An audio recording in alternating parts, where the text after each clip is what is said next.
तो दोस्तों मैंने पिछली बार आपको अपना अनुभव बताया था कि मैं जिला अधिकारी गाजीपुर बना और कैसा बंगला था, कैसा कैंप ऑफिस था, कैसे कलेक्ट्रेट थी, कैसे पब्लिक से मिला करते थे। तो वहीं से मैं कुछ इसको आगे और बात को बढ़ाता हूँ। कुछ चीज़ें और बता दूँ गाजीपुर जनपद के बारे में, एक आधी चीज़ें बड़ी इंटरेस्टिंग थी। एक तो ये कि जब मैं गाजीपुर पहुंचा, मैंने आपको बताया था ना, पहले मुझे मालूम नहीं था गाजीपुर के बारे में। लेकिन जब मैं गाजीपुर पहुंचा तो मुझे मालूम पड़ा ये बहुत पुराना जिला है। ये करीब करीब 1790 से ही जिला चला आ रहा था। और लॉर्ड कॉर्नवालिस जो हुआ करते थे उस समय गवर्नर जनरल थे, लॉर्ड कॉर्नवालिस इंडिया में, वो उनकी डेथ वहीं गाजीपुर में हुई थी। वो परमानेंट सेटलमेंट जो उन्होंने किया था रेवेन्यू का, वो उनकी डेथ गाजीपुर में, वहां उनकी वो मेमोरियल बना हुआ है। मतलब बल्कि गाजीपुर के लोग जो है बड़े मजाक में कहते थे कि यही एक सकून बा कि लाट साहब की कब्र बा। मतलब हम लोगों को कि यही सकून है कि कुछ नहीं तो लाट साहब की कब्र तो है हमारे यहाँ कम से कम। तो वो लाट साहब की कब्र लॉर्ड कॉर्नवालिस की गाजीपुर में थी। तो एक तो ये बात थी। दूसरी, मुझे पता चला कि वहां फूलों की बहुत खेती हुआ करती थी पहले।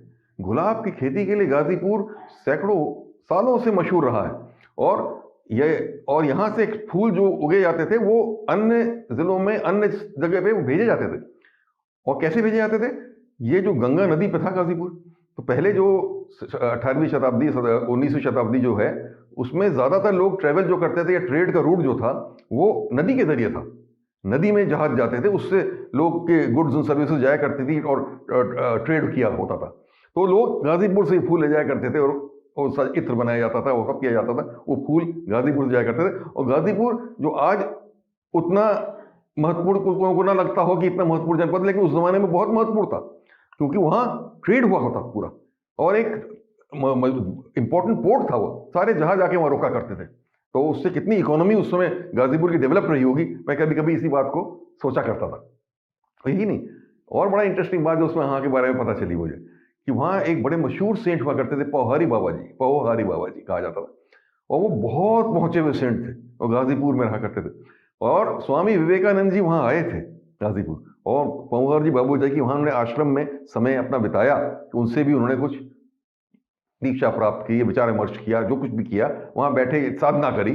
तो स्वामी विवेकानंद जी आए तो कहते हैं कि उनको वहां इतना अच्छा लगा कि एक बार तो उनका ये मन कर गया था, ये गाजीपुर के लोग कहते हैं, कि वो यहीं रहना चाहते थे स्वामी विवेकानंद जी। लेकिन उनको फिर पहोरी बाबा ने कहा, नहीं, तुम्हारा काम और है, बहुत बड़ा काम तुमको आगे करना है, तुम्हें यहाँ नहीं रुकना है, तुम आगे जाओ।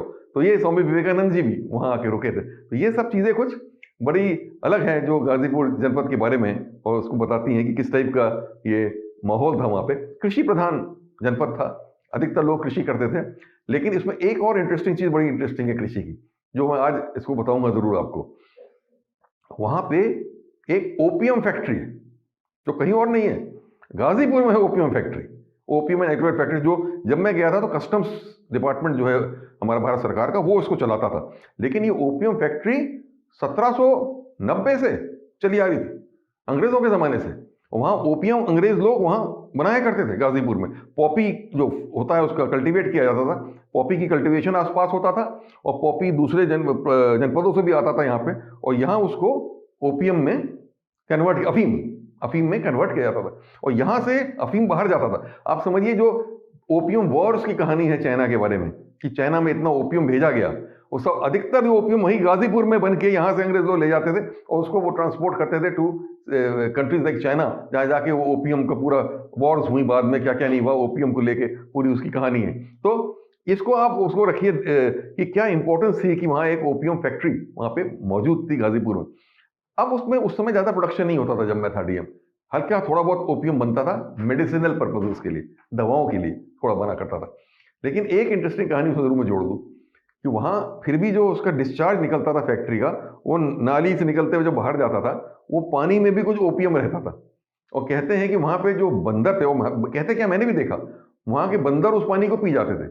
और जो बंदर उस पानी को पी जाते थे, तो अधिकतर बंदर वहां आपको देखेंगे अफीम के नशे में सब बैठे रहते थे। सारे बंदर दोनों तरफ आप देखिए, उसके किनारे वहां पे ओपियम फैक्ट्री में सब अफीम के नशे में बिल्कुल बैठे हुए हैं। तो दिन भर वही पानी पीते रहते थे। ये हालत थी वहां की, स्थिति वहां की ओपियम एंड एक्लोराइड फैक्ट्री की। तो ये बड़ा रोचक सा अनुभव था। और इस ओपियम फैक्ट्री का महत्व ये था कि अंग्रेजों के जमाने में जो इसका हेड होता था, डायरेक्टर होता था इस ओपियम फैक्ट्री का, मैनेजिंग डायरेक्टर का, कहा जाता यह है कि जब गवर्नर उत्तर प्रदेश के, यूनाइटेड प्रोविंसेस के छुट्टी पे जाते थे, तो उनकी जगह चार्ज एज गवर्नर यही लिया करते थे। It was the major source of revenue. Major चीज़ इंडस्ट्री थी वो, तो इतना इंपॉर्टेंस था। तो इससे समझ में आता है कि गाज़ीपुर का कितना महत्व रहा 19वीं शताब्दी में। लेकिन अब जो है वो चीज़ें सब खत्म हो जाने की वजह से गाज़ीपुर को एक नई दिशा देने की आवश्यकता थी। कैसे इसका औद्योगिकरण किया जाए, कैसे कृषि को और बढ़ावा दिया जाए, कैसे यहाँ विकास की योजनाएं लागू की जाएं, कैसे कृषि, और बाढ़ से भी बहुत अफेक्टेड हो जाता था काफ़ी हिस्सा। तो जो हिस्सा, कई कई गांव बाढ़ से बह जाते थे, तो ये होता था कि कैसे हम उन गांव में स्वयं गए पैदल, गांव के लोगों के साथ बैठे, कहाँ कहाँ कटान हो रही है, उस कटान को कैसे रोका जाए, कैसे काम किया जाए। ये सब मेरे बड़े अद्भुत अनुभव जो हैं वहाँ पे गाजीपुर में विकास के रहे, और मुझे बहुत प्रेम और बहुत स्नेह गाजीपुर के लोगों को मिला। मैं कभी उसको भूल नहीं सकता हूँ। इतना ज़्यादा मिला कि आज भी 40 साल हो गए हैं, गाजीपुर के लोग मुझे फ़ोन करते हैं, मुझसे मिलने आते हैं। आज ही सुबह मेरे से गाजीपुर के कुछ लोग मिलने आए थे। जो भी उनकी बात होती है वो लेके आते हैं, वो मेरे सामने आते हैं। तो मुझे बहुत अच्छा लगता है कि उन्होंने मुझे अपना लिया, अपना समझा।